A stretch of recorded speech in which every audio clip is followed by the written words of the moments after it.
institutions actually who are sort of higher in league tables are that way because of getting feedback a lot of the time. And I didn't realise that, you know, I thought it was all about good teaching, but half the time it's about giving good feedback to get student satisfaction and the better grades. So that's what I've learned. Teachers who think it's really important to give good feedback, so people who came to the FASTECH conference and were really animated and had those ideas, and other teachers who might kind of think it's the last thing on their list. They need to mark work just so that people are happy that they've got their grade back, but they don't. It's not a priority to put so much effort into feedback. I've kind of realised that it's the driving force for improving and getting better, because if you don't get any sort of feedback or any responses, you can never build on your own knowledge and get better. So you can be taught everything you want in the world, but until you know from your own performance what you can do. What I've learned is that it's important to almost tailor your course around feedback, because if you have an essay and then it's just on one specific topic and you get the feedback from it, but then the next thing you have to do is a presentation on a completely different topic, the feedback you get from the essay, you're not going to be able to use it. So it's about feedback feeding forward. That was one of the main things I learned about. And yeah, I just think it's I think if courses aren't structured that way, you know, students aren't given the opportunity to improve and feed forward, feedback is almost null and void. I think I've just realised how subjective it is. Like for example, my boyfriend, he changed groups and the previous tutor wasn't aware of it, so he got a 12 marks difference. Like his new tutor gave him a mark and his previous tutor gave him a mark 12 marks lower. And I think it probably is because it's creative writing, but it was so subjective, and I just kind of wish there was some sort of standardisation for it, because it's really unfair otherwise if you get a nice tutor or a harsh.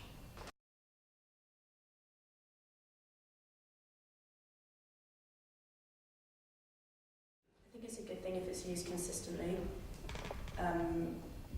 because then sort of students get used to getting their feedback in a certain way, and also because students embrace technology. You know, doing focus groups, they would rather get their feedback over the internet, you know, by email and grade mark, than actually have to walk into uni and sit down with a tutor and then get your feedback that way. Mm-hmm. So I think it's, you know, technology is very, very useful, and I didn't really realise its role until I actually took an interest in it and, you know, I started running focus groups and talking to people about it and talking to lecturers about it. You know, they want to embrace new technology, but I think it's also difficult if you've got a department of teachers and they all give feedback in a different way. I think it would be nice if there was consistency, and or maybe all the feedback for one module be given in the same way, because I remember in first year, one module was literally just about 4 essays, and the feedback I got given was in 4 different formats, and then that just gets confusing, and you don't know if it's all been marked in the same way. So I think consistency is actually quite important. I think there's a great divide between different departments who would embrace the technology and those who don't. So though overall it might be a good thing, I think it's another way. I know like the music department use it a lot, the history department doesn't, and that's the big difference, is trying to get those who don't use it to use it, rather than improving those who already embrace it. But it is possible, whilst I've been here, from the first to the third year, I've seen a shift from most of the work being marked by hand to everything in geography being marked online, and it makes a huge difference. And the research that I did, only one person out of 44 said they would have preferred it in paper format, and that's someone who wasn't keen on using a computer in general. And they all said it was much easier to read it if it was online, that it's quicker, it's easier. Although people did say they would like to go and like sit down with the tutor and talk through it, but that's not something that people do really in geography. So I think people don't see that as an option because they've never been offered that. But if they could, I think they would prefer that. I don't want to have to come in, can we Skype? Or, you know, because it's just as much an inconvenience for them to have to, you know, come into uni to give you feedback. It is good to have online working, I think, but especially with creative writing, like we're told before we hand submit anything to print everything off, because there are sometimes like a comma missing that you just can't see on screen, and like if all my tutors are marking online and they're not printing it off at all, they're missing mistakes, and that might be good. They're still missing things. So it's, I just don't know if it's that good for creative writing to be just online marked.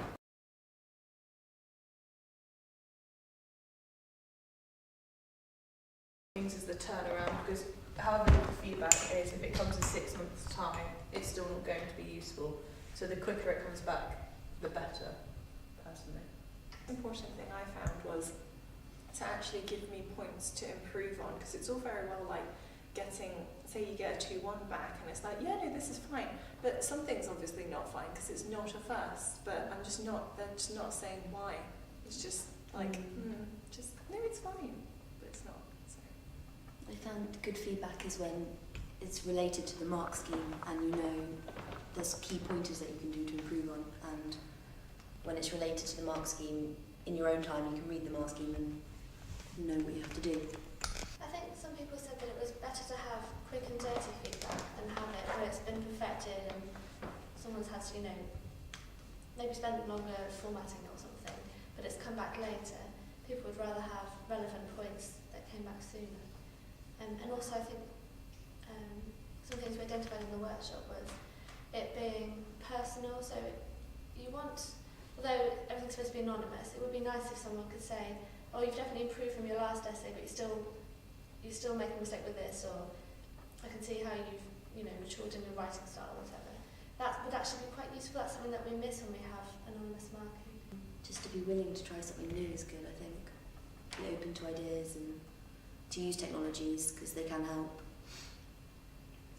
Another practical point, someone said at the conference that they would put, when they hand in their sheet with the cover sheet, they put a bit of paper on saying something like 3 things to improve on, and then you would take that away, and then I think they said something about attaching it to your next essay, so people could see, it's still anonymous, but they can see, well, I told them they needed to work on their grammar, and then check that piece for the grammar, so you still get the personal marking without compromising anonymity.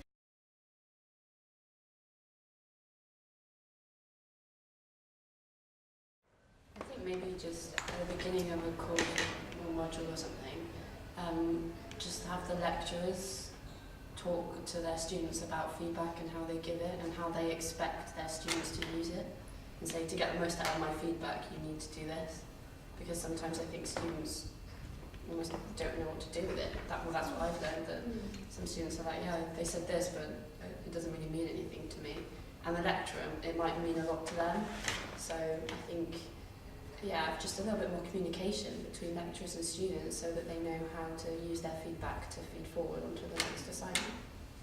I think that'd be really useful, and as well it would get rid of the whole the negative feelings that lecturers have when they don't collect their feedback. And they think, well, it's just a waste of time.